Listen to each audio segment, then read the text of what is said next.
back to another far too long, and today we are going to be reviewing a little bit of everything because we are behind. We are going to go into Hawkeye, Moon Knight, Tom's dog, and Doctor Just Strange. won't. She just won't shut up. Yeah. It's okay. It's okay. We'll we'll we'll we'll we're just gonna pretend she doesn't exist right now. She is the what is the Drake and Josh quote? You are the truck in my life, and I will avoid you. Yes. you Cookie is the truck right now, and we have been away for a while, but I'm very glad we're back. We have a lot to talk about. Our last Yeah. episode was our Batman review, and you can tell it's been a long time because in 2 weeks Batman comes out on Blu-ray. And so, it's been a while, but you know what? We're back. Yeah, I'm really excited to get into this because we haven't even talked in depth, you and me, about most of these projects. We've lightly discussed, but Mm-hmm. nothing too deep, really. So now we Yeah. can really get into the meat and potatoes of it all, how we feel about the different aspects of it, and just figure out what do we like, what don't we like. I mean, hell, I'm probably gonna figure out some stuff just talking to you about it. Most likely, I am a very educational person. Uh, you know, uh, to start, I guess, Honestly, like, with Hawkeye, I think we can do a bit of a more of an overview because we've seen the whole show. yeah, yeah, Yeah, we can do more of an overview here, probably. pretty much, yeah. Nice. So annoying. Uh, yeah. Hawkeye. It's Here's the thing. The last three episodes, it gave me one very big thing that I've wanted for 3 years. Uh, 3 years up until that point, because that was when Daredevil got canceled. okay. But it also fell short on some things, and really, it Marvel's had this issue a few times where there are like 2 to 3 things that keep a good show from really reaching that next level and saying, "Oh my god, like this Yeah. is the shit. This is the shit." And I think Hawkeye is like one of those prime examples cuz like I didn't feel great about, you know, at the end of the show, I I felt great about, you know, Kate Bishop and, all that goes on with her. Felt like Clint, getting home to see his family was all great and stuff. Mm, But it really was a thing where I feel like introducing him a little earlier might have actually benefited the show. And we saw, I don't know, you definitely remember this. There were some yeah. deleted scenes that came out Yep. that really added more menace to the show, if that makes sense. Like Yes. there's more of a threat here where it's like, oh shit, like that dinner scene Yeah. specifically Yeah. Yeah. Yeah. between Kate Bishop's mother, I believe her name was Eleanor, and Correct. uh, Kingpin, and he's wearing like the black suit from Daredevil season 1 because it's back in the day, You and it's see, like, like, there's so much I can talk about here, man. I mean, I've thought about the show a lot. I even rewatched it once with someone who hadn't seen the show, and I binged it. And I will say, binging it, I liked it more than I did the first time, but I still have most of the same issues with it. And that's I'm 1000% on board with Kingpin. We've been mm-hmm. asking for it for a long time, Oh yeah, his and we were, inclusion made sense. of course, no, his inclusion in the show, no problem. It was But literally in the the comic that it was it based was on. the problems are a mix of the execution and just a lack of time to do anything with him. Because the more I think about it, man, he should have been the main villain. Like Yeah, that should have been the honestly, I've been saying this. If you were gonna keep it to 6 episodes, I think you should have cut Yelena, honestly. If you were gonna yeah, she keep it was. to yeah, like she didn't really do much for the show, and I loved her, and I think she's awesome, and I really liked her performance throughout the It's all show. about But the focus of the story. exactly, Like what are we gonna do? The Black Widow post-credit scene thing where Julia Louis Dreyfus's character tells Yelena about Clint potentially having something to do with Scarlett Johansson's death, right? Or do we follow through on the Kate Bishop storyline where her mother is potentially involved with someone that Clint has a past with, and those two storylines interconnect? You Hmm. know, and to me, I would have focused more on that in order to save the Yelena stuff for potentially like a Yelena versus Clint movie or something along those Just lines. something different, yeah. Just like, or a season two, literally anything. We needed more time with Kingpin and to see the operation. I also think the Echo storyline was rushed I was gonna because get of there next. Yeah, because you're right. because of because of the lack of Kingpin. I mean, they wanted to set up the big reveal so badly that it ended up hurting their show. And Hmm. that really brings the show down for me because if you just revealed Kingpin episode 1, episode 2, I think you spend much more time with the backstory of Echo and what happened to her dad and all of that stuff. I think by the end when she takes the shot and quote unquote kills Kingpin, we know he's not dead, but Yeah. when she takes that shot, it would have had more emotional weight to it because you saw over the course of 6 episodes that this loving fatherly daughterly bond just cratered because it was all based on a lie. You know, man, Tom, you literally said every single thing I was thinking. When it comes to the show, I think you and me are literally on the exact same page, like to Pretty a much. T.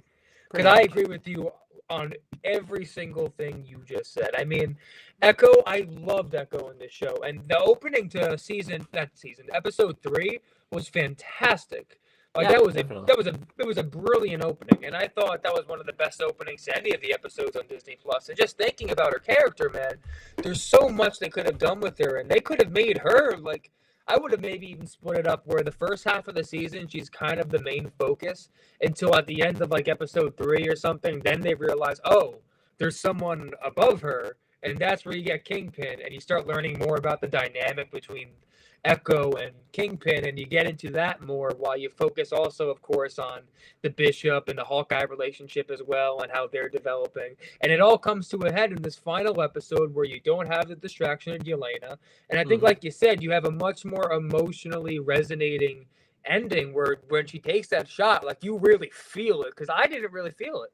And like I wanted to feel because that's a big moment, and that's And gonna lead in. that's a big No, character that I no, love so that's a much. big There, deal.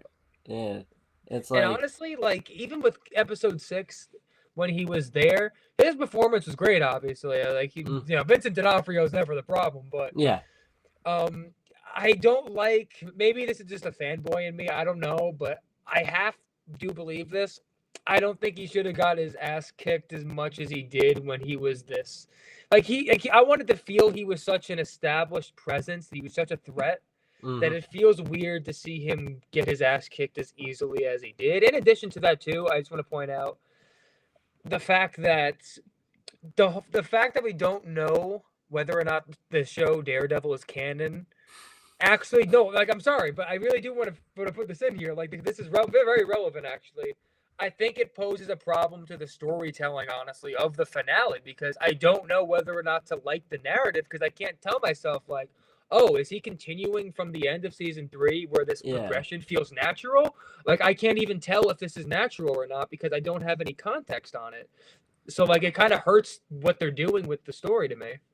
Yeah, I think they really should embrace the past with Daredevil. I think They should, or at least like make it clear because what the past is at the we very have seen least. this man cut off a Russian man's head. And it is on Disney Plus right now. So, I mean, really, yeah, I agree with everything you're saying. I just like it just ended up being good instead of great when it could have been great with just a few tweaks. I feel like some of the deleted scenes shouldn't have been deleted. Uh, you You know, know, and one of the deleted scenes that caught my attention too, And a couple of my friends pointed this out too with the show. They were hoping, although they enjoyed Bishop, they believe that Clint should have had more story in the show. It felt I more agree. like it felt more like the Bishop show versus Hawkeye, and I think that's a fair take. I do think that's a fair take. And you look at some of the deleted scenes, you had a lot of scenes that were showing off Clint's childhood, and I think honestly they probably cut out some pretty important character moments there. Like I don't know why they would do that. Dude, you just hit the nail on the head there. Like we really haven't gotten much of Clint's That's what I'm backstory. saying. Like that would have been like, so good. Like here's the thing. The show is called Hawkeye. Exactly. and it's a double meaning because Kate Bishop is also Hawkeye, but there should have been more of a balance there. Yeah. That like we're just asking for more balance because we've yet to really dive deep into the character of Clint Barton throughout his like 10 years of being in the MCU. Oops, sorry about that. But seriously, like that's really all we're asking. We just wanted to see in the Hawkeye show, we just wanted to see this character Hawkeye that we've known since Thor. We want to know like the backstory, and it could have been cool because the Jack. I was gonna. Dude, we're on the exact same wavelength right now. He has a history with Hawkeye, Clint's Hawkeye in the comics, and I think they should have went that route. Yes. Like it's just like there are very clear missed opportunities that like could have made the show a lot better, and it like ends up being disappointing in the end. But like still at the same time, it's still good. There's some great moments in the show. Like Yeah. I mean, you go through these episodes, and I think if you go through like some of the action sequences in episode 6, the car chase, I mean, there's a lot of sick moments. I mean, the episode when you have the talk between Yelena and Kate, I thought that was really well executed, and the fight between Echo and Hawkeye. Like, there's a lot of big moments in this show that I love, but it's the narrative that's holding the show down because they have like 3 or 4 different threats that they're putting equal attention to when really you only needed Echo, Kingpin, and that's it. That's really it. And if you really wanted to do Jack, you could have, but you didn't. You should have tied it in with both. You could have tied it in. Kate and Clint, and that apartment scene where they get busted into I think like Jack and Clint having like this kind of really tense interaction instead of something more comedic could have been cool. Like the tension at the end of episode 3 when the sword was on Clint, I was like, oh shit, okay, we're about to get a fucking awesome moment. And Clint has like this look of like exactly, it's like he recognized the voice almost. I was like, oh my god, he knows him. He knows him. Or it's and like it's like shit, okay. Oh shit. Or it's like oh shit. And then episode 4, you start with the backstory of Clint Barton and the training. Yes, exactly. And I'm like, it's Tom, we should have wrote the show. We should have wrote the show. It just makes more sense. I mean, like I hate to be that guy. Like, oh, we could have done it better. We fans could have done it better. But like, it's good, but it could have been better. And like, I think it's up to people like fans to say that. I mean, like, if we just accepted every choice that they made, it would probably be no fun and also bad for film criticism and show criticism. So I totally agree. You know, I feel like I've gotten the reputation of like, oh, you love everything the MCU does. I'm like, no, I don't.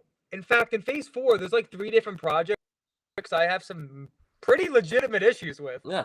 Like even if I don't hate them, like I can like a project and still acknowledge that it didn't meet my expectations. Like that can still happen. Like I look at this show and I tell you, good. But it didn't. It could have been so much better, and in the end, it was near the bottom of my MCU tier list. It was. Yeah, for me, it's in the bottom middle. I would say. I forgot my exact ranking on it. I'll tell you right now where mine is because I have my list right here. Let's see. We are big fans of Letterboxd lists. Yes, we are. What a great app, man! So I have it. Yeah. in between Age of Ultron and Ant-Man. So I have Age of Ultron, Hawkeye, Ant-Man, then below that you get into Black Widow, Iron Man 2, Ant-Man the Wasp, Hulk, and yeah, so on and so forth. Wait, so you said you had it between what two? It was between Age of Ultron and Ant-Man. So in the MCU rankings, that falls to 1, 4, 8, 12, 16, 20, 24, 25. I Yeah. have it slightly in one spot above Ant-Man, and 1, 2, 3 spots above Age of Ultron. It is 4. Well, actually, yeah. So if we count Daredevil, the show, Yeah, if you as count. part of the MCU, for all intents and purposes, I will count that. 4, 8, 12, 16, 20, 24, 20. It is 25 out of however many shows they made. So we had the same spot actually. Yeah, so Wow, yeah. look at that, Tom. Yeah, 4, we really actually 8, couldn't 12, be more on the 16, same 20. page with this show. Yeah. Quite literally. All right. Dang, Well, dang. honestly, I don't even have too much more to say about this show. I mean, I nail on the head here, but I would say in the end though, it's a decent show, like I just went over, and it has its problems, but in the end, I still enjoyed it. I think the relationship between Kate and Clint was fantastic throughout the whole show. I think that was one of the best parts of it. And the bits and pieces of you with some of these characters that could have been deeper, of course, like Yelena and Echo and Kingpin, they had their moments for sure. I absolutely loved some of their moments, but in the end, they were underdeveloped, and you could have had a phenomenal show. We had a good one. And you know what? Yeah. That's okay. Sometimes you don't get a fantastic, perfect show, but in the end, we can strive for better as we move forward, and that's what we're looking at here. God bless America. Yes, I agree. Also, before we wrap up our Hawkeye review, I would just like to say, Yes. I find Haley Steinfeld attractive. Goodbye. There we go. Okay, there you go. You said it. We can move on. Yeah. I couldn't get through it without saying it. Just No, it's last okay. time. It's okay. Okay. It's okay.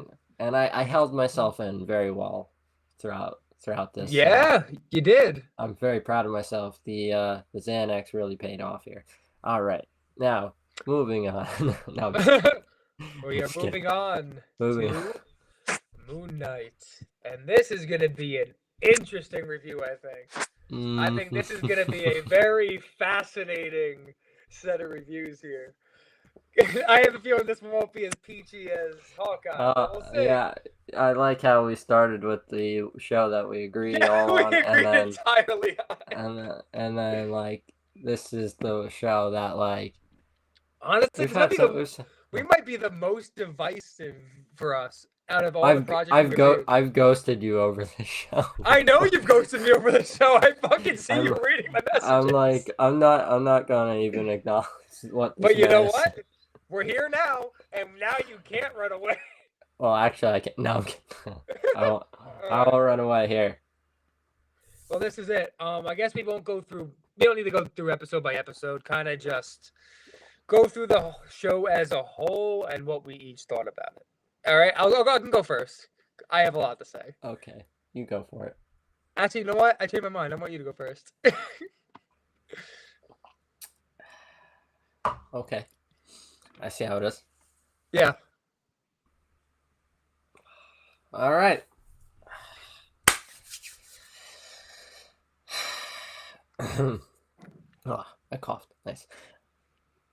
It's a good show. It's a really good show. But it could have been better. And here's the thing. The disagreement isn't between me and Luke isn't because I think it's bad. He thinks it's good. Oh, no. I never doubted it was that. It's because I think it's good, and he thinks it's like the best thing Marvel's ever done.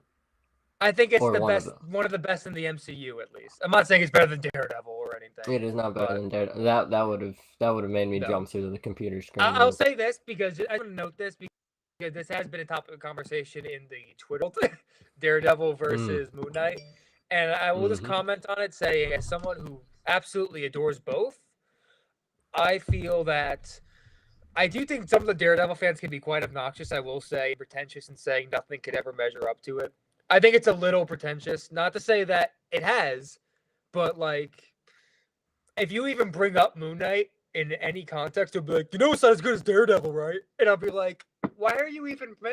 Who asked? It's like they can be so annoying. They really can be, and I hate to say that because I love Daredevil, Yeah, but I just think that it shouldn't always be one versus the other because that gets a little tiring. It does, I agree. for me at I least. actually I actually can agree with that. Like it didn't my bar wasn't like meet Daredevil, you know. It I mean, wasn't like that should meet never or be the bar for any new yeah. show, quite frankly, Uh because that's such a high expectation. It my is. bar my bar was mainly to go in a darker route than most MCU things take in terms of its violence and content. Uh, and that's an issue that I have. Also, one thing that it did give me that I was very happy with is the Yes. lack of MCU connections. It definitely felt standalone that just happened to be set in the world of the MCU, as Hmm. opposed to an MCU show that just happens to star Moon Knight. It felt like a Moon Knight show that just happened to be in the MCU, which is something that I quite liked. Uh, Yeah. so yeah, and I do have a lot of positives with the show. It's a really good show. Like that's kind of like the main thing that I'm saying is I still think it's really good. It's just here's the thing. I love Oscar Isaac. He's always great, you know. Uh I came around to the actress who played Layla. I mean, Mm. her name is Layla, right? Well, we mean the actress or the character? The actress. I mean Oh, no the the character. character. Yes, The character's Layla. name is Layla. Layla Okay, is the good. character. I'm so glad I don't have dementia. Uh so yeah. And her name is May Calloway, I believe. Calamari Yes. Calloway. Uh Ethan Hawke's always a win. Uh and episode 5 I think is pretty great even with the big changes they made from the comic that that I wanted to see adapted. Uh, I think you know I like its reverence for Egyptian mythology as well. I think that Like was one of the strong suits for the show. Actually, I I do. I I I think I think like in a lot of American movies, Egyptian culture hasn't been portrayed well at all. Usually, when American studios want to uh, show Egypt, they just show a lot of sand, and that's Hmm. about it. And it's kind of incredibly stupid and bigoted and racist. But um, so there's that. And like those are big wins. It's a very well represented cast, Uh, uh, and I think it's very well directed, especially like the first two episodes Oh and like the yeah, fifth no, episode. Mom and Diab, and who are the other two? It's I can't think of their names. It's, it drive me nuts. It's a duo, but Yeah, and they're directing Loki season 2. I definitely remember that too. yeah, like so there's that, and like all of that leads to a good show. There's a nice I guess nice. It's a more focused show than Hawkeye was, and I really Yeah, appreciate that. I never really felt like there's too much going on. What I did feel is I was much more interested in what they were doing with episode 5 than I was with the whole CGI MacGuffin chasing this or chasing this object, but then we have to go, and then Mark Spector's like, we have to go get this object, and like it's like, all right, we're on this MacGuffin chase, and like it's fine, it's pretty standard, blockbuster stuff. We go on a MacGuffin chase, there's some action, yada yada yada. But when this show is at its best, it's when Oscar Isaac is acting with Oscar Isaac, and we're just seeing, you know, these two people living within one body trying to figure out what's real, what's not, what and in episode 5, what in their past was real and what's not, because Hmm. the past created this Stephen Grant personality, as we found out, uh, and the traumas that cause that caused this, and like that, all that stuff's more interesting than you know your typical chasing of objects. Uh, Hmm. and so I left the show feeling okay about it.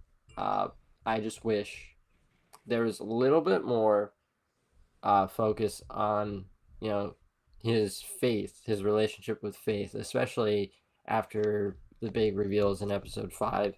Uh, about about all of that. I mean, there's a lot of focus on the Egyptian side of things, and like I just wish there was a little bit more balance with his Judaism.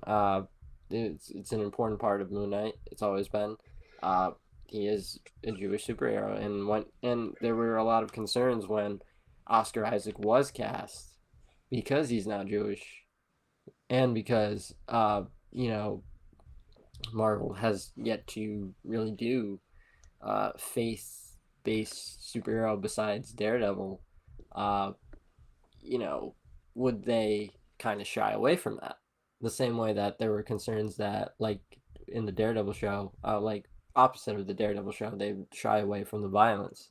Like I said earlier, we saw Kingpin decapitate a man with a car door a few years ago. So we were not getting that. I did not expect that. Uh, but I just wanted to see, a little bit more of a balance between the Egyptian mythology side of things, coinciding with Mark's struggles with his own faith, because a lot of this is all about what you believe, especially episode 5, the afterlife, is really, it kind of confirms that, like, whatever you believe is valid in a way. You get what I'm saying? Because like when Mark heads to the afterlife, he goes. He doesn't go to heaven. He goes. I don't believe. I'm not very well versed Well, it's the field of in. reeds. Yeah, he goes. Yes, that's basically what I'm trying to say. I'm not a very well versed person in religion. I apologize. But yes, in the same way, it confirms that when Daredevil dies, for example, I'm just using Daredevil as a comparison because he's the most famous kind of faith based superhero. Uh, when he dies, he could go to heaven. The same way that when Thor dies, he'll go to Valhalla. You know what I'm saying? Like Hmm. there are rooms for everyone. Uh, every every every race, every religion, everyone has a place in this universe, this Marvel Cinematic Universe. Uh, so God, I that's have something I have so much to say. that's just something I would have liked to see Yeah, yeah. more focus on, but also just one last thing. I do wish that Jake Lockley was more involved in the show, and because I wanted to see more violence, just as a fan of violence. I'm just saying. I'm just saying. I will get into every single point here. I'm gonna nail Oh, it all also, down. can Yeah. I get into Yes. one last thing? Go for Uh, it. uh, I felt Ethan Hawke's performance was really good, uh, but I wasn't really super invested in Arthur Harrow as the villain. Uh, but like Ethan Hawke made it work better than it probably should have, especially in episode 5 when he was playing the doctor. Like Hmm. like that's something that I liked quite a bit. And I like his relationship with Khonshu, Ethan Hawke's relationship, because Ethan Hawke's basically saying that everything that Khonshu's saying is bullshit. I do like that. Yes. Okay. Well, I guess I'll dive into it all. I'll go through a number of topics here, but I obviously love this show a lot. I've been watching every week on the edge of my seat. I have been in love with the vast majority of what they've done. Mm. And there have been a lot of takes out there regarding a lot of different facets of the show, whether it's the Jake Lockley stuff or it's the Jewish aspect of the show. And Ah. isn't to sound harsh, but I don't mean it to be. When it comes to the Jewish side of it, and including more of his faith and everything, I hate to say I don't care, but I don't. And it's not because I don't. I obviously support all representation, but my thing is, these are creators and writers that have their own idea of the character. When I look at any show, especially in the comic book world, I think of a show as another take of a comic almost. It's another interpretation. Mm. And for me, regardless of like especially me, I'm not a big comic book reader. I'm just starting to dive into that world now as an adult. But as someone who never really had a connection with Moon Knight for that reason, at least in terms of his previous story and what it was in the comics, I'm actually happy I get to go in without any preconceived notions of what a character should or shouldn't be. I'm able to judge it solely on what is this character perceived as based on the show and the show alone. What did they paint him as, and does it work on its own? And when I watched the show, even though I did know about obviously the his faith and everything, I knew all about that because of just reading articles and learning more about the character on my own time. But I haven't actually read the books though, and Mm. just knowing about that, I can confidently say, for me at least, the show absolutely does work without it. They made a compelling enough arc and a compelling enough narrative for me to not feel like they needed to include that side of it. And I can understand people saying maybe, oh, I think this could have enhanced it further. Sure, you can argue that. That's fine. I think that's Mm. even a valid take to say that it could enhance the show further. Mm. But to say that the show didn't work without it, I think is just inaccurate to me. Yeah. I think it was just focusing more, and this is actually why I don't think they needed Jake Lockley, at least in my opinion, is the fact that this entire show is dedicated to the relationship and the development of Mark and Steven. To me, if you're including Jake Lockley, there's too many chefs in the kitchen for this season. I think I there'd be too much going on while you're developing the relationship there.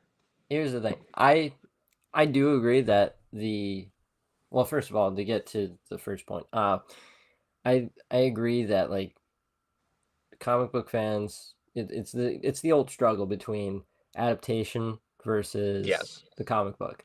Uh, you know, I think I can understand the disappointment Like from I can comic understand fans, it, and like sure. me, I'm like more in the middle because I've read enough, but I'm not buying a Moon Knight comic every week. I'm sorry, because I'm broke. But still, like I can understand why a diehard Moon Knight fan would be like, okay, this you should have hit on more. This should have been a little less. This here you could nitpick to hell, a lot, but like you said, overall, it's still enough of a compelling arc to call it a very good show, and you know, there's enough in there to really like. I think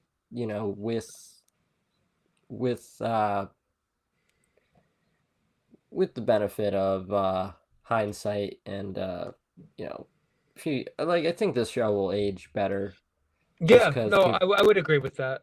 just like because anything they could have done better could always get addressed in any potential sequel, all of that.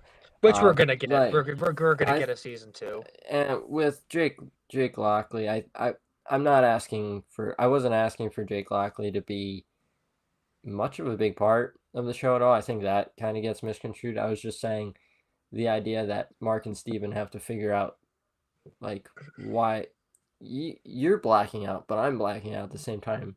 What's going on here? Are we possessed by something else? What's going on? Is there a third personality that we don't know about? Like that a kind of and like it could have also been a way to show more violence and have that kind of pushing the boundaries of PG-13, or in TV terms, I believe it's TV 14. pushing Mhm. those boundaries a little bit more, showing Jake Lockley going to town, but also like you think while these fights are taking place that it's either Mark or Steven, and it's like, but this is a little violent for Mark, and this is definitely way too violent for Steven. What's what's going on here? And like, and you're along for that ride with Mark and Steven as they also have to figure out how to deal with Arthur Harrow and all that's going on. You know, Mhm. I just think you I could have could done. have yeah. Say what you're gonna say. I just think like there was a place at the table for him without him taking over like without him being a super like integral part of the Mhm. show at the same time. Like I was just like asking for a little like almost Okay. like have that be this running kind of running thing on the underline of the story where it's like this is something we have to figure out at some point, but for right now we have to put it off because we're so focused on stopping Arthur Harrow from completing his plan. And like, Mhm. but if we don't address this at some point, this is going to be an underlying problem. Like it's like you ever see the baseball movie The Natural? Yeah. At some point, he has to address the fact that he's got a bullet lodged in him. But Mhm. for right now, he's got a baseball game to win. You get what I'm saying? Yes. I feel like that's a good analogy. I'll say I can at least I respect that take at the very least. I can at Yeah, least say I can understand a world where that could work. It's not what I would do personally, but I can at least I understand the take. I do get where you're coming from there. And I definitely could see a world where something like that could have worked. But in the end, I was okay with not including him for sure. And I do like all the little teases they have throughout the season for him. yeah, Some people weren't into the idea of like I know this was a controversial thing, like the blackout in the final episode. Personally, I think that works because that's just like the entire show, just this constant sense of confusion, and now you're finally bringing that back. Like, if anything, I would argue that in terms of action, the issue would be not having more runtime in that final episode to expand on more of the action earlier than that. I don't mind doing the I blackout. we forgot to bring this up with Hawkeye, and we forgot to bring this up with Moon Knight. Why we can make these shows like there's no limit when Well, you're on streaming. I partially just mentioned that because I said Hawkeye, if you were gonna do it the way you did with Yelena, you needed more episodes or you cut Yelena. That's how I felt. Yeah, So, and with Moon Knight, I honestly think it. Honestly, I think it worked with 6 episodes, but I think you could have made it even better with even just one more episode. I think you could have taken it even a step further. But if we go to 8 episodes, like why does it? Here's the thing. Why I don't get these. I don't get these studios. Well, we can make it. If 6 works best, we can make it 6. But if we can figure out a way to make the story even better with just an extra episode, or not even an extra episode, we just make the episodes a little longer, eat little by little. It's like why like these shows really only clock in at about 40 minutes or so, and then you get like the 10 minutes of credits. although I will say Moon Knight in particular was longer each episode as a whole. They were like all 50 plus minutes, with the Yeah, exception of the finale. I appreciate that, but you can crack an hour. I Oh mean, yeah, no, I agree. there's I agree. there's no limit with streaming. So like it's just bizarre that really quality scenes get cut out in these shows when you're not dealing with the issue of movie theaters where when you make a movie too long you limit the number of showtimes that you can play in a movie theater, and so that's why a lot of stuff has to get on the cutting room floor because you have to fit it under 3 hours mainly. uh you know uh so but with streaming you can make an hour 10-minute episode if that's the best version of the episode. And with the way Marvel has taken over the world, I don't see I like people would watch. People would I'll say watch. this. I definitely don't think they're ever gonna do like 13 episode, 16 No, episode seasons or anything. they're too And I expensive. and not just that too, but the fact that if you're doing this the way you're doing it now with one episode a week, you're just taking up way too much time on your calendar for the You're year. taking up 13 weeks, yeah. Because that's a lot of time when you have a lot of shows between like Star Wars and Marvel and God knows what else. Yeah. Eventually, they're gonna have like Percy Jackson and stuff. Like that's a lot of shit. Yeah, That's a lot and of you shit. don't even need 13. No, I mean, I like think if even you a went lot of to the eight, Netflix shows didn't yeah, even need 13. Like, I think 8 to 10 is eight that perfect episodes, sweet yes. spot. I think if you But go to 8 to 10, you're in really good shape. yeah, like nobody's asking for. I think WandaVision was 9, so like. Well, because right now that's kind of been what they painted it as. They said it would be like 6 1 hour ish episodes or 9 shorter episodes. That's kind of how they painted it at like a couple years ago when they first brought up the shows. It's just, yeah, I mean, just do what it takes to get Tell the the best story. product out Yeah. there. Yeah, Yeah. just like that's all we ask. Like, because like that scene, like we talked about with Hawkeye, with their Kingpin at the dinner with Eleanor Bishop, Yeah, that should be it. really could have helped. Like that really could have helped, and really, could we have added 5 more minutes to the runtime to have that there? Yes. Yeah, yes, we could have. Yes, you're right. And even in Moon Knight, like they cut out the scene with. I think this was a really good scene to have him confronting his mother in the void. I think that would have been a really impactful scene. I mean, and like the director saying like how like this might be like the best performance from Oscar Isaac the entire show, and I'm like, so why the fuck was it in the show? I'm like, Or was if it was like, if it was as good as you said, why would it not be in the show? Like you filmed it, it was there. Why is it not in? Like, I'm sorry, but like that should be in. And in the end, again, it didn't necessarily bother me because I wouldn't have even thought of it if I didn't know of it. But like, just knowing they left that out, like, Yeah. why did you? What? Like, well, I, I want to know like the reasons for cutting these things, because if you get it's this isn't like movie theater. Like you can do longer episodes if it best tells the story. Like, and speaking of cutting things, wait till we get to the next one. There's no stopping it. Also, the CGI in that scene probably is done. Like you probably already did the CGI, and then you decided to cut it later on. So like, you already put the money into it. It's all right. I personally don't get it either, but going back to the show itself though, yeah, I did love most of it, and I did even enjoy, like, for me, if I had to order like my favorite episodes in terms of best to least favorite, I would say probably five's at my top. Me too.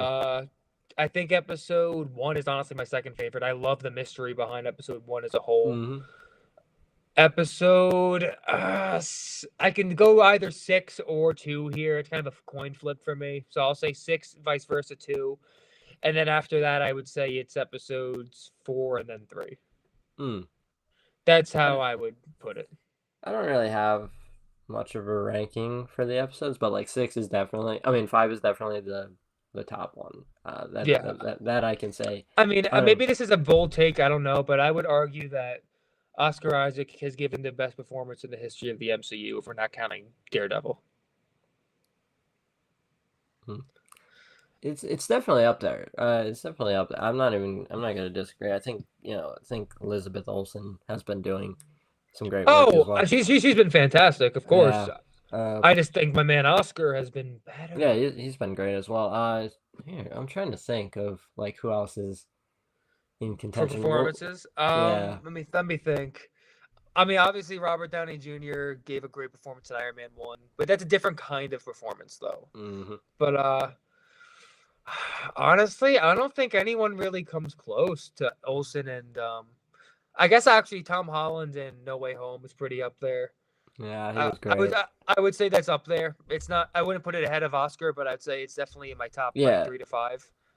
Oscar had a lot to do in this show, like as an actor. So like, I mean, he's definitely dude, right there. He's acting with himself for a full episode, and he couldn't have done it any better. It's fantastic. And also, I would like to point out about his bad British accent is that the intent was that he got bad British accent from an old movie where an actor was doing a bad British accent. So like, which I love. I love that. like that's why like that was pretty clearly explained. So that's not an issue. Yeah. So yeah. But yeah, I'm trying to I think. I'm trying to who think if there's else? anyone better. Wait 1 second. Let like me take a peek. Let me take a peek. like fuck. I'm trying to. Shit. No, this is I'm this is like tough. I will say, but I don't think because I love Chris Hemsworth, but I wouldn't put any of his up there. At least not with like Isaac Olsen and Holland. I wouldn't put anything from Scarlett Johansson that high either. she was only the lead in like one movie.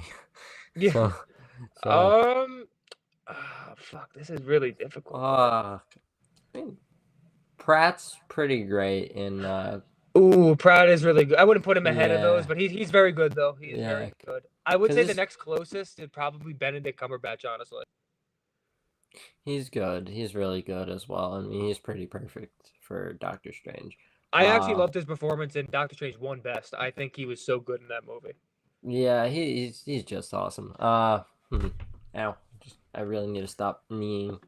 Uh, And kneeing my the last one I'd say I'd give a good amount of attention to is probably Tom Hiddleston because I think oh yeah I think he's so good. I think he's so so fun. fantastic. Yeah. Both in Avengers and in his show. I think he eats up the scenery in two totally different ways in both, and I absolutely adore it. Yeah, I would agree. Think I think the clear like top three Yeah, performances, but if we're not counting Daredevil, yeah, currently are like Olsen in WandaVision and yeah. Isaac here, and then Tom in No Way Home because he had a lot. God, He if he went if you he went through a lot. yeah, if you include the Netflix shows as a whole, they Yeah, would like take up the entire top five. they would take up Like, a lot. I could like literally just off the top of my head, you'd have D'Onofrio, Cox, obviously. You'd have Charlie Cox. Bernthal, I would say Bernthal. I would put David Tennant there. I would put yeah, Ritter's like great. Like that's what I'm saying. Like yeah, fucking Ritter. Like that's five right there that you could argue would be top five in the MCU possibly. yeah, like there are reasons why we are asking for them back. Like Wilson Bessel, by the yeah, way. dude. He like it's absurd. It's so What? absurd how good the cast was. Who played Elektra? She was pretty great as well. She was Like actually really good. She was very even good. even though the hand stuff isn't the most well received stuff I from Daredevil, like actually think it's really good. I'm in the minority there. even the guy who played Matt Murdock's like dad is great in that show. Dude, fucking And the guy who plays Stick, like he's so his good. his mom is great too. Val Kilmer's ex-wife, by the way. Yeah. So there's your Daredevil Batman connection. Not to go along with Charlie Cox and Ben Affleck. Um, Dude, there's so many. It's honestly endless, but like dude, that cast is great. Even the guy that played the father in the father Lantham, he's great. oh yeah. He's great. He's like even the kid who played Kid Matt Murdock is good. God. Freaking Madame Gal is Even, great. even stunt double who played Like Charlie Cox was fantastic. you're No, I just know. But yeah, like it's just like it's unbelievable. fantastic. But in the end, though, I dug Oscar Isaac's performance, and honestly, I think the May Calumet, I think she was fantastic in the show too. Actually, I Yeah, loved her performance, and I love her getting the powers at the end. I think that was really cool. I think her power set was dope as fuck. It was basically Wonder Woman 84, but I was here for it. But it was cool. It was very cool. you're It not was like wrong. Wonder Woman 80. Yeah. It was like Wonder Woman 84, but it doesn't suck. Yeah, That's I kind think of how I this felt. is. Yeah, I mean, and then there was a nice little moment in episode 6 where the kid's like, "Are you an Egyptian superhero?" And she's like, "Yes, I am." And I'll it's be like, honest, I oh, could have gone without that line, but it's okay. it is your It's a little on the it is nose. pretty typically like kind of forced kind of Hollywood congratulating itself because Yeah, like this I is hate something that when they should have do. I hate when they do that. this is something that like should have happened much sooner. The Like same I would way have we preferred should just have. like the girl staring in awe at her flying across the sky or something. Her eyes, what she's thinking. Like Yeah, that would have been a like lot more impactful. but But but like it's the same kind of thing where it's like people a certain section of YouTube No, I likes to know. complain about that Avengers Endgame scene where all the women are walking together, Well, and those are the sexist, racist pigs that are all, yeah, making and up, it's like saying, I'm not it's sexist, but, but, like like, a little force stuff is fine. Like yeah, no, it's fine. if it if Even it with, show yeah, if it showcases the representation that is needed in these movies and in every freaking genre of film, yeah, let's showcase that. But specifically, like these blockbuster movies need to, you know, like slow down with the white male lead. So yeah, yeah. it's pretty cool to see. And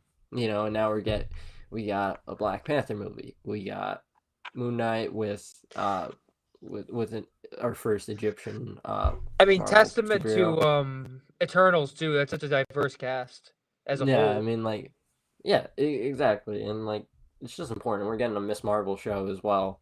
Yep. Even if I have issues with the changes to the power Yeah. set and all that, like the fact that we're getting a Miss Marvel show is Yeah. In very the end, important. as you see with her, I do care if they stay true to her faith, unlike Moon Knight. Yeah, Like for yeah, me, that's like if you, especially if you're stripping away the powers, it's like if you change that side of things, you're essentially changing everything about the character. So like it's important yeah. that you maintain that message for her, otherwise you kind of There's lose everything. there are certain things that are so Yeah. ingrained in characters that shouldn't be changed. Of course, Like you see, Daredevil. I agree. I Daredevil agree. will always be a devout Catholic who struggles with his Catholic guilt. Moon Knight's gonna be Jewish, and he should remain Jewish forever. Of You, course, you just don't change, yes.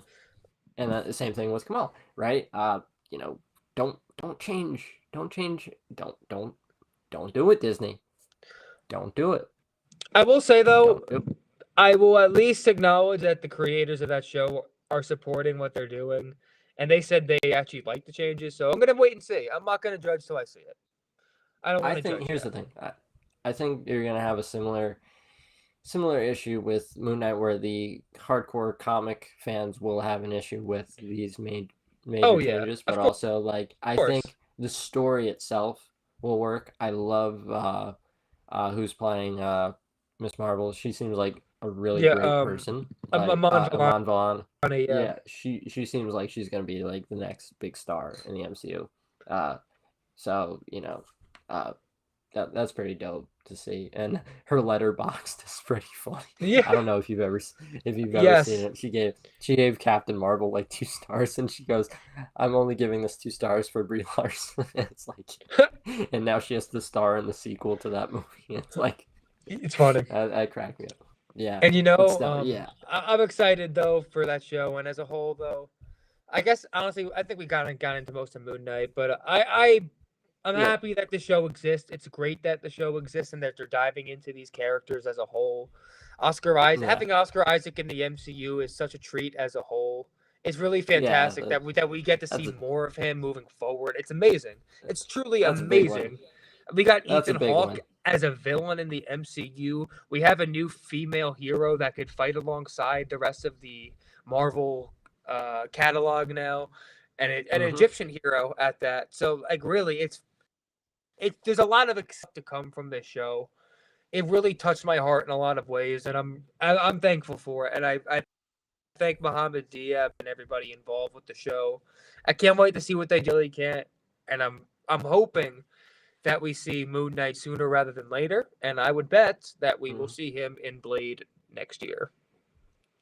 I think that would be pretty dope. I think where I want them to go next, I want them to go uh, less supernatural and do something more along the lines of like Stephen Grant asking Mark Spector, what do you usually do? Like, what have you been doing as a mercenary before, you know, I became more prominent? Oh, Uh, actually, and like, there is one show. Actually, I just remembered.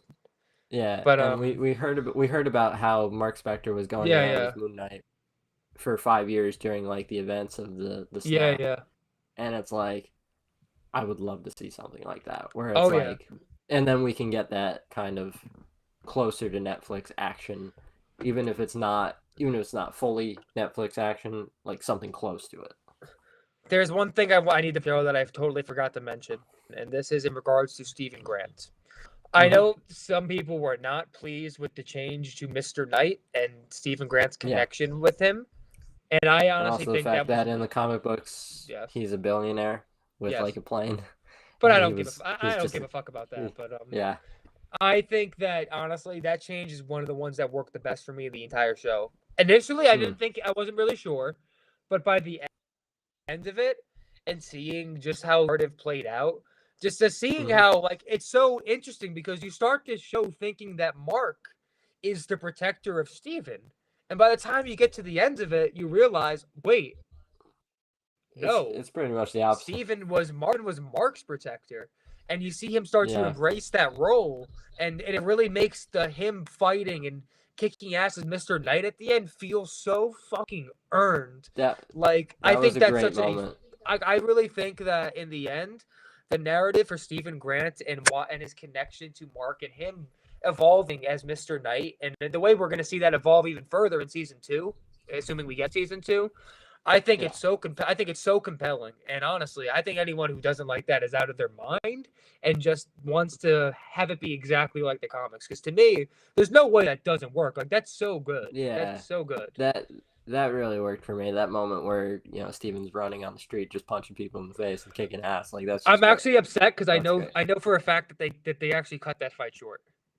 Yeah, I'm not sure if you knew. I'm not sure if you knew that, but the fight was supposed to be a lot longer. But I know that one upsets me.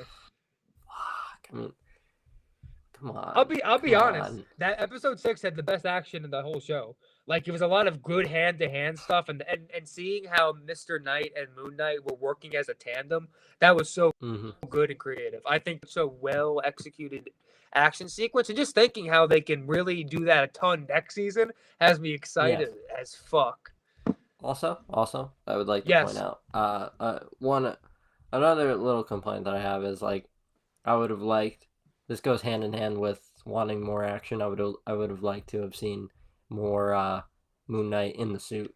I think that is one of the more valid criticisms of the show. He doesn't suit up all that much.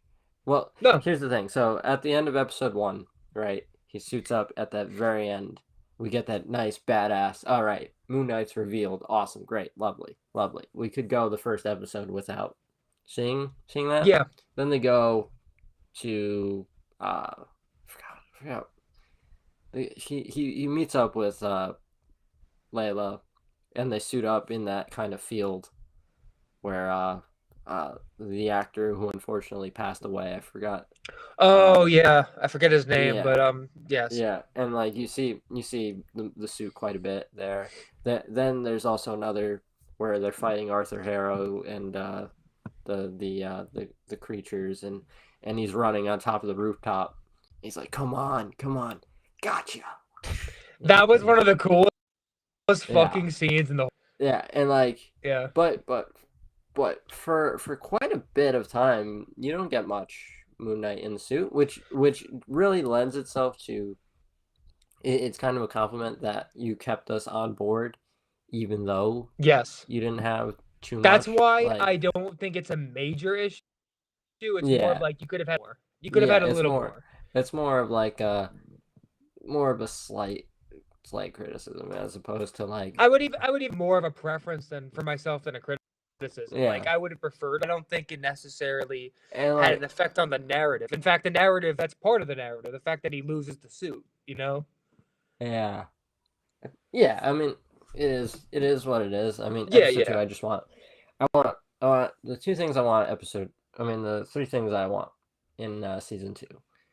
More action, more suit time, more Jake Lockley, and figuring out that this third personality that it lives within Mark.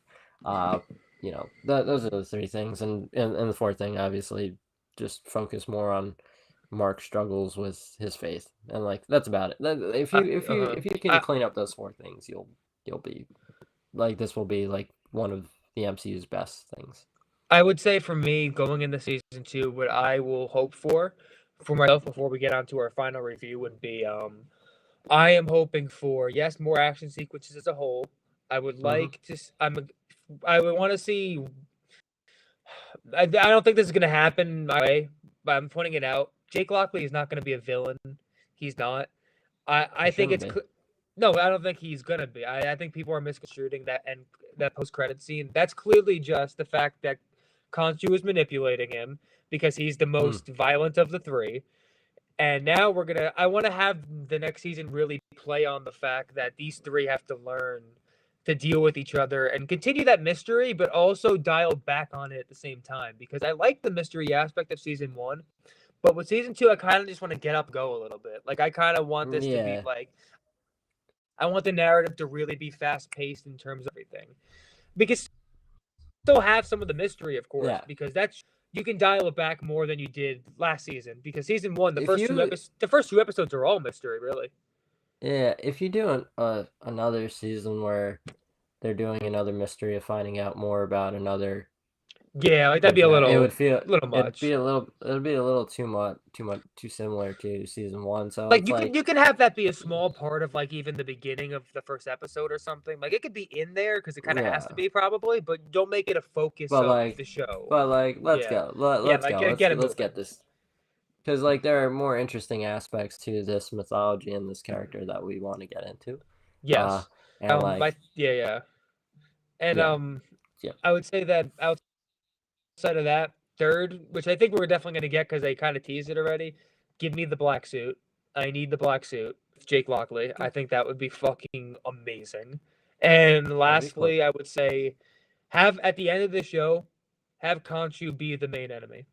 Have him be the threat, and Mm. have the three of them go up against Khonshu. Comics, I know, in some capacity. And so I guess aside from Khonshu, you would probably need another villain form because Khonshu's like Mm-hmm. the end villain, and prior to that, it's probably more of like kind of like a physical threat in the way, except you actually have to obviously write it well. Maybe like Bushman or Mm-hmm. something. But I would say that that's kind of the way I would do it if it was up to me, because that just seeing some of the comic panels of the three of them going up against Khonshu, I'm like, just the way they set it up in season 1, it feels like that's what we're building towards to me, because you already have Mark and Steven hating Khonshu and they want no part of him. So And if he they can always get comes back. so if they can get Jake Lockley on board with that, which I'm sure they will by the end, and they're all against him now, it would feel That'd be like really cool. it'd be like a really earned moment, I think, if you do it Like right. like like a fuck you for manipulating us all this time. Exactly. So I'm hoping that's the way the next season goes. And if they do Mm-hmm. that, I think I'm gonna be in for quite a treat. So yeah, great show. I'm happy with it, and I cannot wait to see more of that character. So that's it for me. Yeah, I agree. I agree. All right. I guess we can get into the final review. Doctor Strange and the Multiverse of Madness. Ooh. I saw this in night. It was a interesting experience. I actually went straight from a concert to the movie theater, very tight. I was gonna ask out a girl there, didn't get a chance to. Kind of bummed, but it's okay. Uh, yeah, that was a tough one. That was a tough one. Okay, my heart goes out to you. I went Okay. back and she was gone. She was working at the register, man. But what was I gonna say? Oh yeah. I'm in pain. I'm in so much pain after hearing that story. And she complimented my shirt and everything. It was a nice. Great shirt. I would have asked right there, but the problem was her boss was right next to her, and it would have been a little inappropriate for me to ask her with there. So I said I'll wait, but didn't get that chance. But it's okay. We rolling. We rocking and rolling. But We're gonna. God damn it. Doctor Strange though, when I Should have asked got the in the boss to come theater, too. yes, I was very excited and sitting in the theater with my large tubby for this movie, and I remember at the end of the movie, I had the weirdest feeling inside of me. I didn't know what to feel. Like I know what I saw, but I wasn't quite sure how to process it all. And I started thinking about the movie. I sat with it for a while. I tried to analyze it, and at this point, I'm happy we waited honestly for this review because now I know how I feel about it, and I can confidently say for myself, I was underwhelmed. Personally, I was. I Interesting. didn't dislike the movie. I would say I liked it, but I really, really wanted to love this movie so much.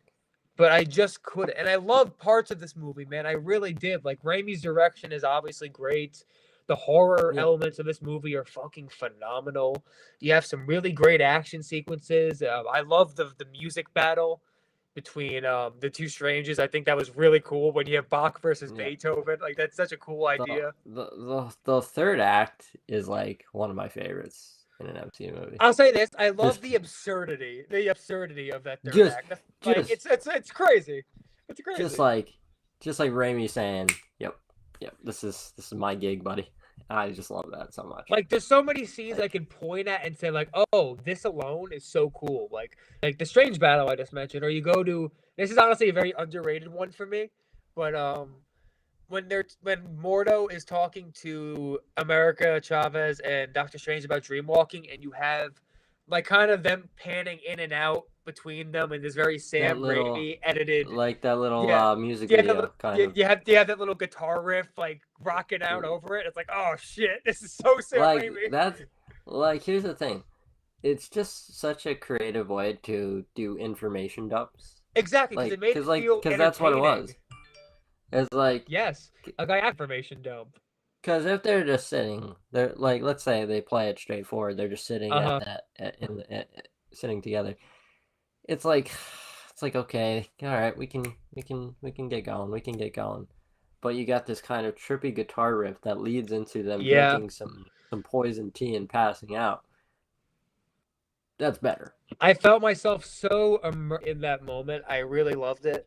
And just some of the other scenes too, obviously, like a lot of the third act I thought was crazy. Confronting her other self and her kids was a great moment. Her coming out of this freaking mirror it was fucking insane. Like it was crazy. I mean, there were so many good moments in this movie. Yeah. And I honestly when they're underwater, I mean when they're under, you get what I'm saying, when they're submerged and they're going through the tunnel, which is under the water, and then she comes popping out and Strange tries to like drown her. No, I'll say the 10 scenes was so good. Like I think as a whole, the best part of this movie is the fact that Sam Raimi did it. This movie does not work as well as it does without Sam Raimi. No, definitely not. I think his direction's the best part of the movie. For me, I disagree with people when they say this movie is messy, because I don't think it's messy. I didn't feel that. That's not the right word to use for any of my issues, at least. Because the plot, again, we've talked about, it's pretty straightforward. Like, it's a very straightforward plot. Straightforward. It's more about, for me, Book corrupts Wanda. Wanda wants a kid that has the ability to take her to her kids. Doctor Strange has to stop her from doing that. Yada yada, and then it's pretty straightforward. If anything, I would argue I could understand the too simplistic, honestly, versus it was too messy. Like I could see that argument being better, but like I know what you're saying. But for me, when I went through this movie, I talked to my friends about this too, because when I talk to people about this stuff, I kind of just end up talking until I solidify my own thoughts. It's kind of how I figure out movies as a whole. For me, it helps. But whatever. When I was talking to them, I came to this realization, like, you know, a lot of these characters outside of Wanda, their development felt very surface level to me. As a whole, like America Chavez, I don't really think she had much of a story there. Like her whole, I have to figure out how to use my powers, and they kind of lightly touched on it, but not really. And she kind of just happened to figure it out in the last second trope, and it didn't feel earned to me. And you look at even Doctor Strange in that movie, I think I like the story they set up for him. I like the idea of like him not being scared of being loved and the relationship with Christine. I think that's a great idea. I just don't think it was fleshed out right. That for me at least. Well, here's the thing. All right, I just want to say here's the thing one more time. Here's the thing. Okay. to start with the first point. The latest point you just made. I think one of my favorite things of the movie is Doctor Strange in the movie. Here's the thing. See, he like the first scene. I mean, the first we see of Doctor Strange is like of our main universe, Doctor Strange, I should say, is him waking up alone, putting on, magically putting on the suit and tie and going to his ex girlfriend's wedding, right? And it showcases that he's one of the most powerful people in the entire universe. Yet there's this emptiness to him, and he gets asked by said ex girlfriend, "Are you happy?" And he has to lie and say he is, and then he has to go jump off the roof to save the day, right? And I think one of the main messages that may not have gotten picked up is like, if you lie to yourself long enough, you're gonna go down a dark path. Because we saw with the incursion Strange at the end of the movie, when Rachel McAdams and Doctor Strange are in that abandoned, like kind of decrepit sanctum. Doctor Strange, the incursion Doctor Strange, said that he lied to himself, and it led him down the path that he took, right? And I think one of the main takeaways of this movie is the fact that in many other universes, Doctor Strange doesn't turn out okay, because of his character flaws, because of selfishness, because of his inability to love, because of, what I just said about, lying to himself all the time about what he really is, about being happy. Uh, you know, Eventually, if this version of Doctor Strange doesn't really pick himself up, he's gonna end up just like all these other variants of himself, and that'll be that. That'll be that. He'll end up being just like Wanda in a way, going down that wrong path. Tom, I'm gonna give you credit. I think you might have sold me on this, actually. At least on him. On him, I think you might have sold me, but I don't think you're gonna set him in mind on Chavez though. And I'll get to Chavez in a second.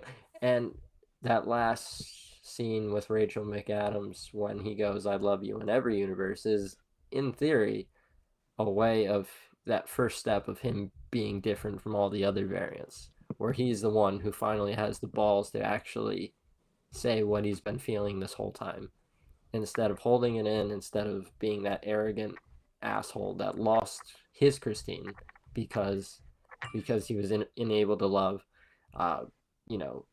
He tells an alternate universe Christine what he's been feeling the whole time, and maybe one day he'll be able to tell the real one just exactly how he feels.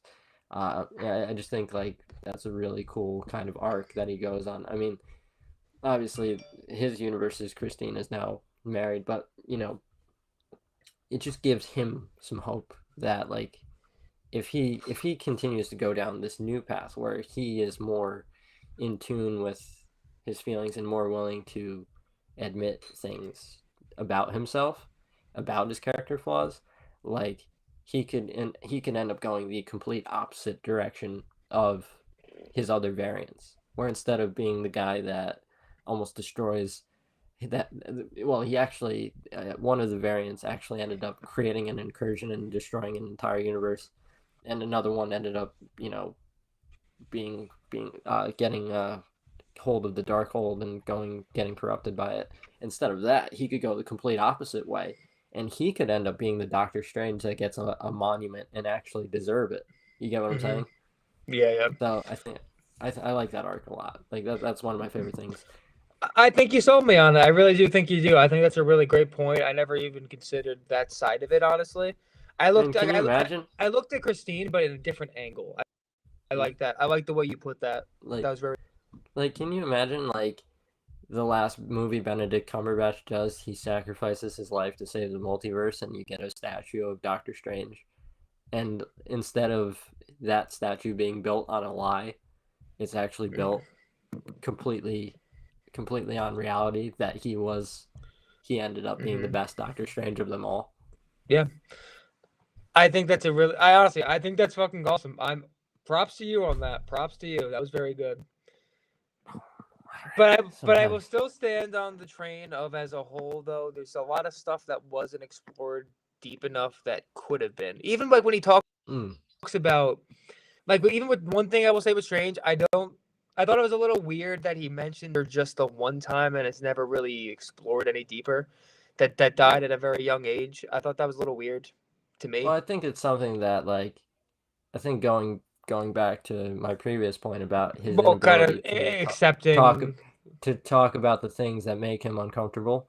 Like, he's just one of those people that, like, I think, like, similar to Tobey Maguire's Spider-Man, like, which is ironic considering Sam Raimi has directed both of these characters, is these are two people that like to bottle things up. Like, we saw in Spider-Man 2, like, his want to tell MJ exactly how he feels, and he never was able to do it until she found out organically. You know, because Doc Ock decided to create a son, to create a perpetual son. But yeah, so it's just like, yeah, that's basically the point I'm trying to make. Is like, he's not the person that would talk about it. The only person that really Doctor Strange. Wait. Yeah. Wait. The only person that Doctor Strange would talk about his sister to was Doctor Strange. He's the only one that thinks about it. So he's just talking to another person, another version of himself that feels the same way about how he feels. Because he's experienced the same thing. Okay. It's like talking. It's literally talking to yourself. It's like, it's the same way that you just said that you talk to yourself to gather your thoughts on a movie.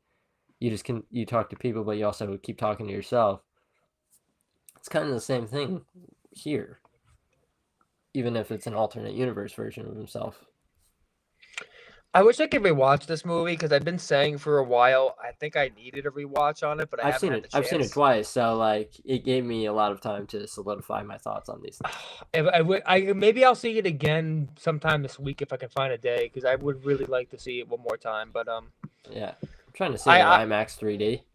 Ooh, I will say though, I do agree with that. Maybe this is just me. For me, the beginning, I know it's meant to be fast paced, but it was a little much to me. It was a little, at least the beginning part. We got to Wanda as a villain, I guess, like a deep villain, a little too fast for me. I don't like that. Obviously, WandaVision served as a lot of her development. Yeah. I think that benefits the story a lot, but I'm more of a segue between where we left off with her and her becoming the villain. Like, I kind of envisioned it initially more as, like, Wanda actually does go with Strange to protect Chavez, and she slowly starts, like, developing this idea in her head of, like, wait, I can use her. I can do what I need to do with her. And we start slowly seeing this turn into darkness with her as the movie progresses. Like, I thought it was going to be more of that versus, oh, we're just going full-blown right off the bat. I think I have, like, a slight fix for that is, like, I think Wanda, you know, instead of basically Strange finding out on that farm that, like, Wanda's coming for them, I think what should have happened was, I mean, what could have happened? I won't say what should have. I think what could have happened is Wanda agrees to join Strange and to protect America, and then you stay with Wanda as she goes to the Darkhold, and you get, like, a sense of what she's been up to since the end of WandaVision and getting corrupted by that Darkhold. And then she comes along, she takes the book with her, right? Yeah, she goes to Kamar-Taj, and, like, there's this sense of dread because Wanda keeps saying some kind of keeps asking some, like, weird questions to America and shit. It's like, That's what I'm saying. Like like that would have been really good. That would have been and like really and good. then there's just that moment where Scarlet Witch appears and it's like Wanda's gone and we have to get this kid out of here. And instead of having it be an escape into Carmitage, you could have it be an escape out of it. Mhm.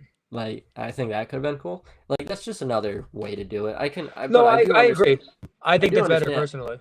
I do understand wanting like an extra 5 minutes or 10 minutes with Wanda just Yeah. to at the very beginning to where like we pick up like pretty much close to where WandaVision left off and you get to see her traumas and all that and then you could have the villain turn. It's not the biggest deal because the post credit scene of WandaVision pretty much explicitly stated that what she's doing is going to corrupt her. And then it was explicitly stated that the Darkhold does corrupt whoever it touches. So like, there's no like plot hole here. Like, yeah, that's gonna happen. But I can also understand just wanting an extra few minutes to let that marinate a little more. It's like when you put a pizza in the oven.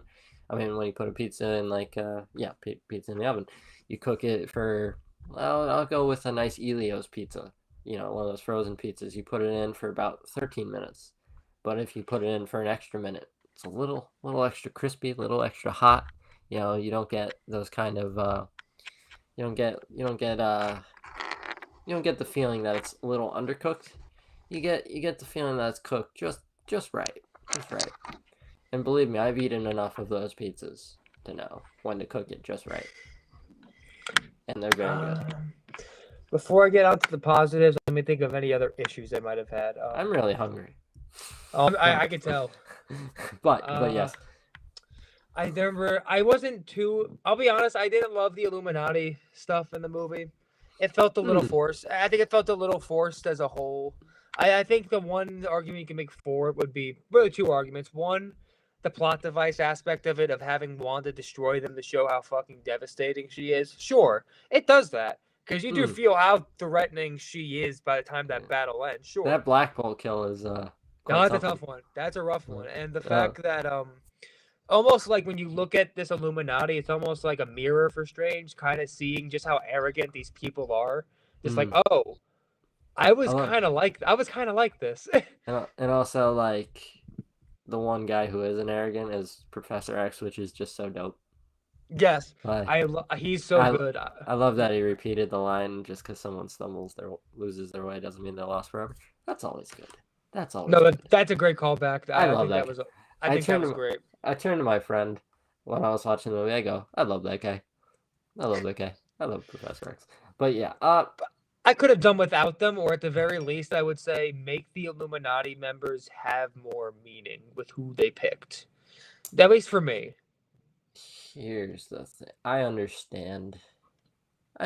Like, because if they cut the Illuminati from the movie, people would have complained a lot. Because then it would. And I'll be honest, I would at that point. I would. Because it would have been like Multiverse of Madness. Where are the damn cameos? It would be understandable. So we got the cameos, and we got some familiar faces, and we got John Krasinski as Reed Richards. All that, and like that's fine. Like it was all fine. But like the best part of this movie, which is something that I really appreciate, is the fact that like it didn't need them. It didn't need. It was a good. We got told a good story, and like even if I didn't get Hugh Jackman as Wolverine or some shit, I can still say I saw a pretty badass Doctor Strange movie, and I think that's a big win. Like this is a pretty badass Doctor Strange versus Wanda movie where we see two of the most powerful people in the MCU facing off. It's pretty cool. And just saying for the record, I hate to be this guy, and I want people to shit on me for this, but if I don't get those kind of cameos in Secret Wars, I'm going to be kind of pissed off. I'm going to be honest. And look, I understand Secret Wars is not all about cameos. I understand that. But you have had two different runs of it. One of them being not cameo centered, obviously, but more multiverse craziness centered, and the other one being more character centered. So my argument is find a middle ground, build the stakes, and have both. Because you can do both. especially if you're splitting this that story into two parts, which I think they're gonna do either Yeah, way. they're gonna Like, have to why? two-part that one. That's what I'm saying. So like, I think that's something that should happen just because of the fact that like that's your literally your only chance to ever do it. If you don't do it, then you're never gonna do it. And the reality is, with Endgame, you have to beat that. Like whether or not you want to admit it, fine, so be it. But that's what they're thinking. You Yeah. have to beat the level of hype that Endgame produced, and all that is to take it to that level in terms of multiverse craziness, in my opinion. In my opinion. Yeah. Yeah, you're definitely gonna need Yeah. Like, it doesn't mean they the all have two. to have giant roles. Like, they don't have to. Yeah, I think like a lot of that could just be, you know, you could be satisfied with just like what you said, little cameo roles that you know, just give the fans what they want, and like, but also, maintain your focus on the story, That's what I'm saying. I on the would have it be characters in the more story. like you have a couple quote unquote cameos who end up becoming not a part of the main story, but kind of end up joining the group in at least a minor character capacity, and then you have a bunch of other mini cameos that are a giant final battle, and you just see some of Yeah, these people in brief spurts very quickly, and it's not taking away yeah, from the story, but you're still having fun seeing people yeah. you knew while you go through this big battle, and eventually it all You're gonna culminates need to the main story. Yeah. three people, three main people that are gonna have to play big parts in the movie. Uh huh. Toby, Andrew, Hugh Jackman. If you get those three, people will show, and then I the agree. rest you can fill. Then you can fill out the rest. You're gonna need Although those three I guys. have high hopes for James McAvoy. I'm not gonna lie. I really I want to would see him. love, I would love me some James McAvoy. And can you imagine if James McAvoy and like Professor and Patrick Stewart like fought side by side or some shit? I'll be Like that'd be. perfectly. I wish he could. Part of me still wants him to be Professor X. I'm not gonna lie. Part of me still Oh, does. he's one of the best castings. And Fassbender was great too. As a whole, man, I will say I'm very interested to see what they do with that because X-Men are not going to be ready by the time we even get to Secret Wars. They're not even. They might Mm. not even be introduced or will be Yeah, introduced. Kevin's got to hurry up on that. By the way, Well, keep in mind, he just went on a retreat to plan the next 10 years of the MCU, so he has a also, plan. I mean, you gotta also point out the fact that now with the multiverse, like the Fox universe isn't dead. It's not completely No. dead. It's not completely dead at all. I mean, like I literally just saw Patrick Stewart. I mean, even though Patrick Stewart wasn't playing the Fox version of Professor X, it's still like it's the guy from the Fox universe playing the character again. And it's Yeah.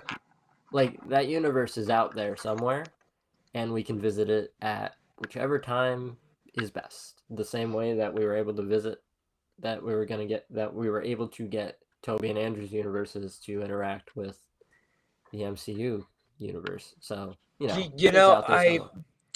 I'm very interested just because of the fact that I know people also have to accept in general these aren't going to be one-to-one comic adaptations No, because they're not.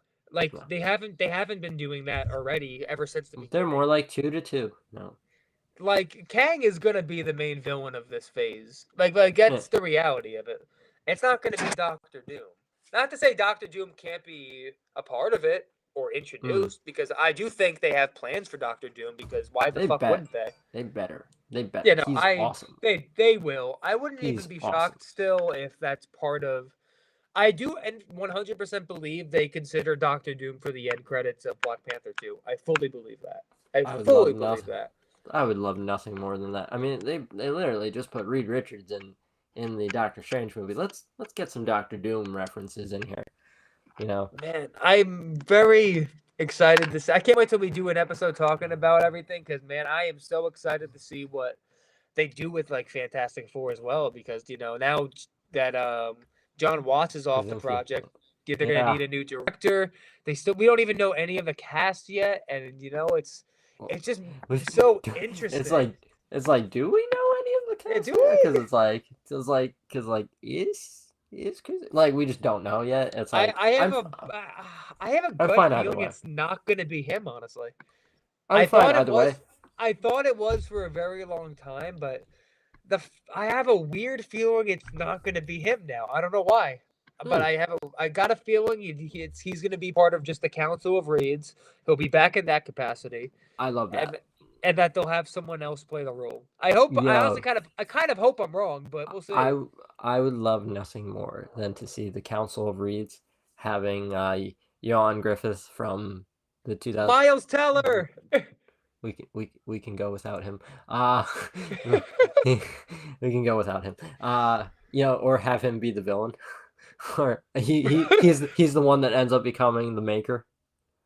He became a villain because J.K. Simmons yelled him too much. In the Ultimate Universe, Reed Richards becomes the Maker, and he's a villain. He's like the most powerful villain in the entire Ultimate Universe. So just do that with Miles Teller and have and you get like. Can you imagine? Confused.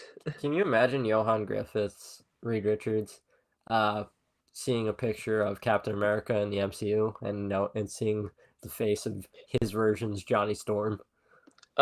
He's like, Johnny. It's like yeah. I mean, that's terrible writing on my part, but like I just think that'd be funny because I'll be honest. Sometimes it's okay to have some cheesy moments. Some of those in No Way Home, and they hit. They hit well if you time them right. They do. Yeah, you just gotta be smart. There were a few that I didn't feel were timed great, but like overall, I think they handled that stuff pretty well in No Way Home. I agree with a certain movie reviewer who said this. I'm a fan service. This is how I feel about it. I'm a fan. Service me, and I do feel that way. Like was that Jeremy Jahns? Yes. No, actually, it's not. It was from the Flick Pick. Oh yeah. I agree with him on that. Like I do think it's okay to get fan service, and a lot of the time it's fun as long as you're not taking away from the main narrative. I think it's fine. Just don't overdo it.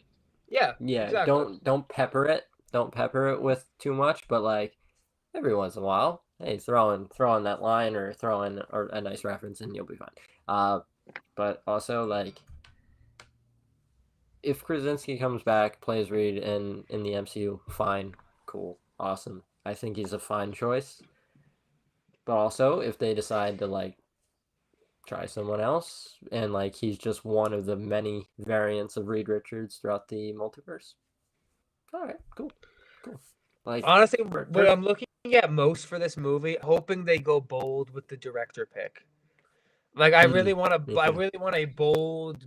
Like I don't want to say sexy name, but I kind of do want a name I know with this movie because I want to feel like this Fantastic Four is gonna have clear direction and not like they pick a note. Like, you know what I mean? Yeah, I think they have to play Fantastic Four a little safe, just because the past iterations really haven't hit, and like especially Fat Four Stick. I know. But my point is, I just don't want them to get a yes man to be director. I want someone with a voice that can actually have a role in making this movie and not just have it be like a Kevin Feige production. Not to say that like he I'm sure he has great ideas for these characters. Obviously, the guy knows his shit. But I mean more in terms of the creative sense with the way the movie's made, more so than anything. But I'm really excited to see who they pick. You know, I'm interested also to see how they handle the CG for the Thing, because I did not like the Fan Four Stick look at all. No.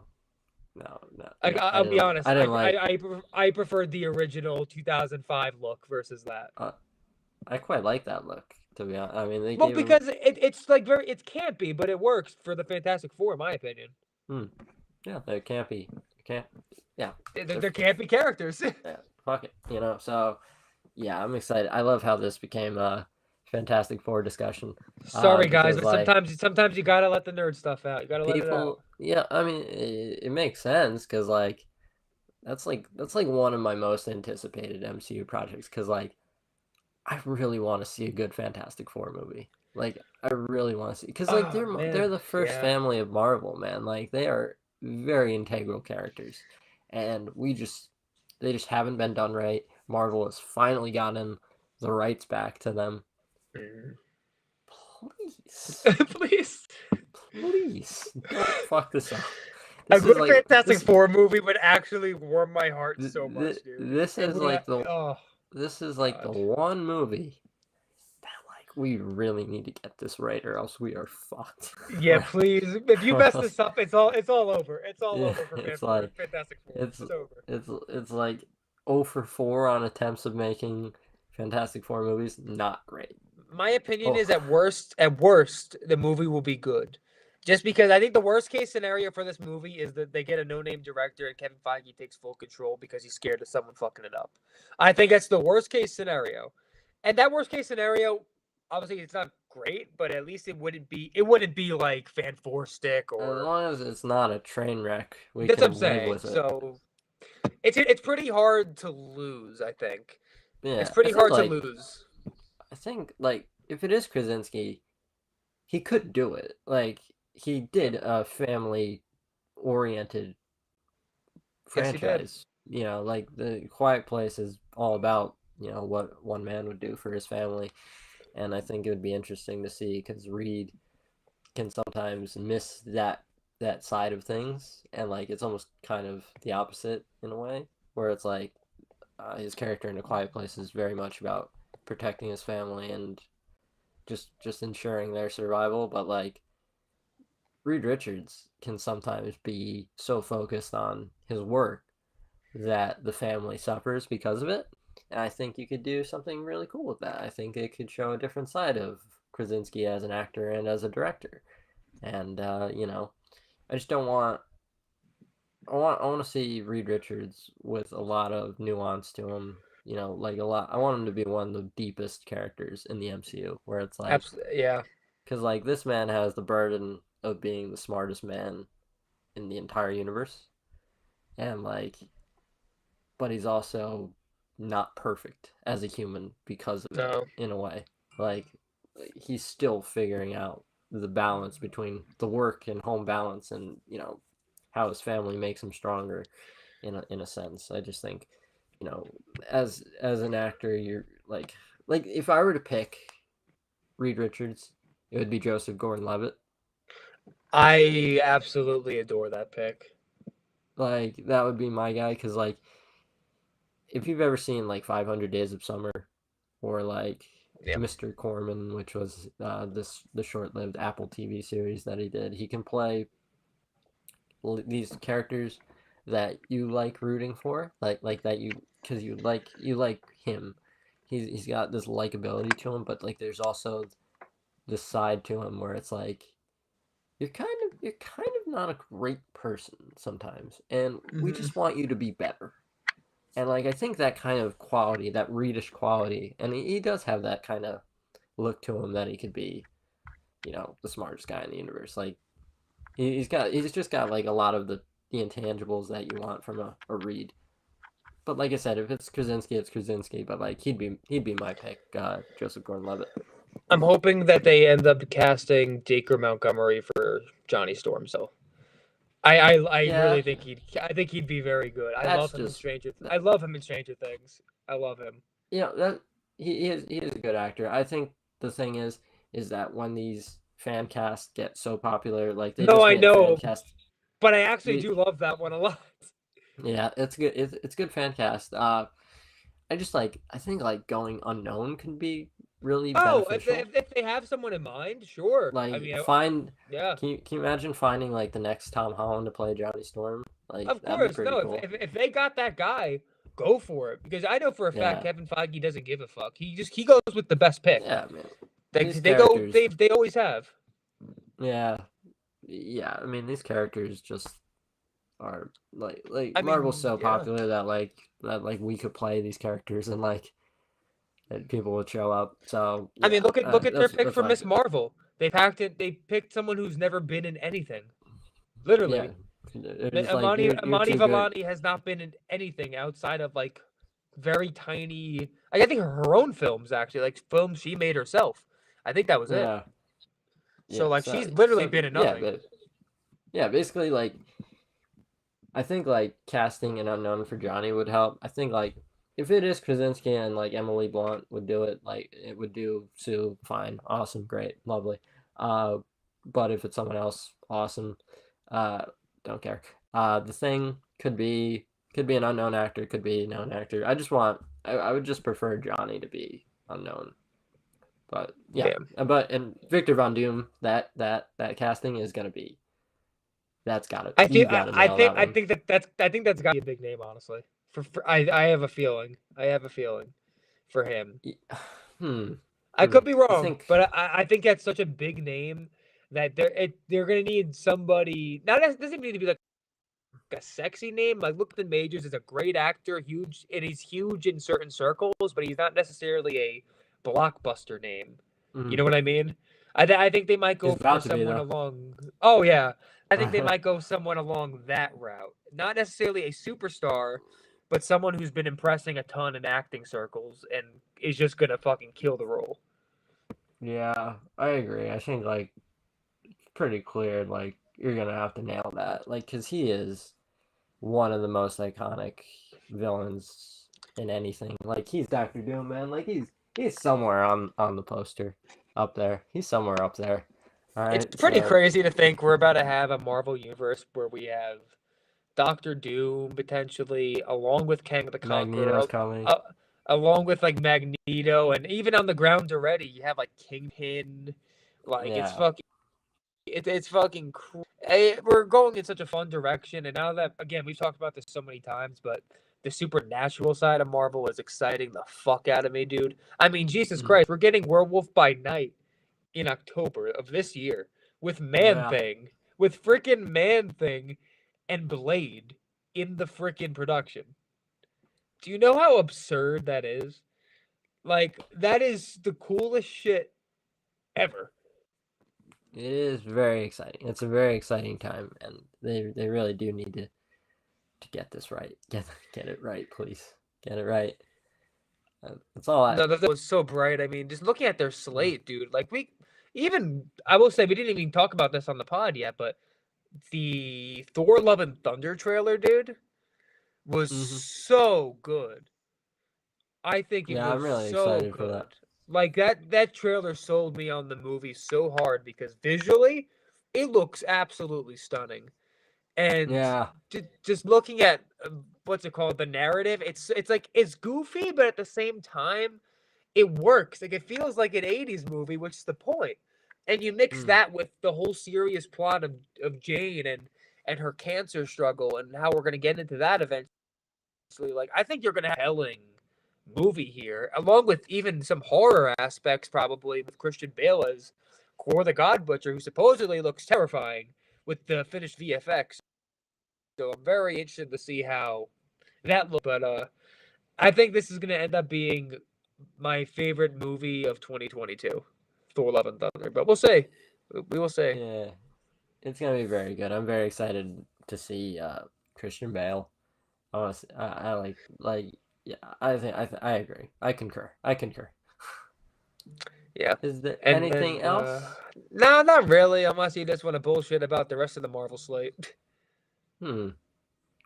There's nothing too much happening now. I mean, you know, we didn't talk about the El Muerto movie that Sony is producing. Oh, God, no, Uh, please. we're not, but we're not going to. No. Across the Spider I Verse refuse. got delayed. And the Yeah. next episode, when Uh, we do our big news one, I do want to get into actually all the stuff going on between Discovery and Warner Brothers, because I think that's a mm, very interesting conversation to be had. Because there's yeah. a lot of there's a Batman lot 2 of got changes announced. coming. There are a lot of Yeah. changes coming for DC. I mean, dude, they're finally destroying the CW. They're finally killing it. Yeah.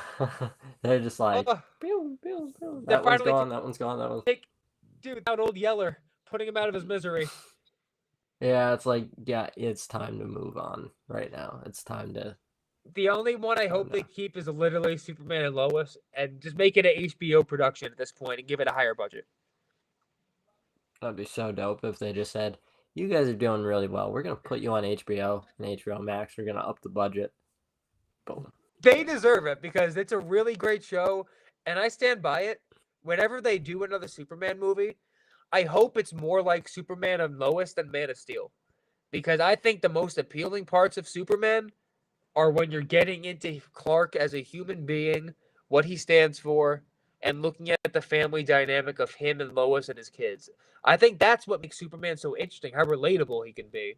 I think when you're just going into strictly the alien conflicts of it all, it gets very much for me at least, I get very detached from that quick. I get very detached. Yeah, pretty much. I would agree. We need another Superman movie, and we need them to nail those aspects. Like, I'll be honest, I want the Superman movie they make next to be kind of campy and cheesy. I do, but like in a good way. What's like in a very wrong about that? Of course, make it artistically intentional. Don't make it campy because they sucked at writing. Make it campy because they're going for an older tone to evoke an older feeling. That's how they should be thinking. Yeah, it should really uplift people. I mean, Superman's a very uplifting character, and exactly, I think he can do something very cool. Like Man of Steel, while I do think the movie has some things going for it, it was not an uplifting movie. It was a very grim and bleak, dark movie as a whole, I would say. I mean, even just the color palette. Like, I like a colorful Superman movie. It's not colorful. Oh man, we're gonna get ratioed by the Snyder crowd. Well, fuck the Snyder crowd, okay? I because come on, I enjoy the Snyder cut. I enjoy a lot of Snyder's work actually, but I don't like Man of Steel. I enjoy Man of Steel, but I can nitpick it a lot. I think like my approach would be different than Snyder's approach, but I still appreciate the movie. It's still fine. It's still a fine Superman movie. I would just do something that's more akin to like Smallville. like that's basically. I am so happy. I'm happy to say I own all Smallville on Blu-ray. I have to rewatch it at some point. Yeah, I'm trying to get that, but like it's quite an expensive set. No, I know it is expensive. There are a lot of episodes because CW shows just like to continue. I'm currently working on getting a giant shelf for all my movies, so that's going to be my next project over the next month or so. So I need an aircraft carrier to put that show. Oh yeah, I got a lot. I mean, my entire comic book movie collection's going to take up like God knows how much of the shit. I have everything basically. Yeah. Yeah, a lot of shit over there. But yeah, I can't wait to have my own kind of shelf for my collection because it's getting bigger, and it's getting bigger in a few weeks when the Batman comes out. Yep, I'm waiting for that too. But all right, I guess I'm good here. Awesome. Well, this was a good episode. I'm glad we are back. We're gonna be more consistent going forward. I promise. And I will say, if we news tomorrow, which we might at the Upfront Disney event, we will certainly do an episode on Wednesday for that. So keep an eye out. We'll see if there's any news. I'm hoping there's news, but I'm gonna keep my expectations low. I'm keeping my expectations very, very low because I do not want to be hurt. Trust no one, and you won't get hurt. Yep. All right. Well, that was the moral. Yeah. Everybody. I am looking forward to the next episode, but until that, this has been another episode. See everybody. Peace.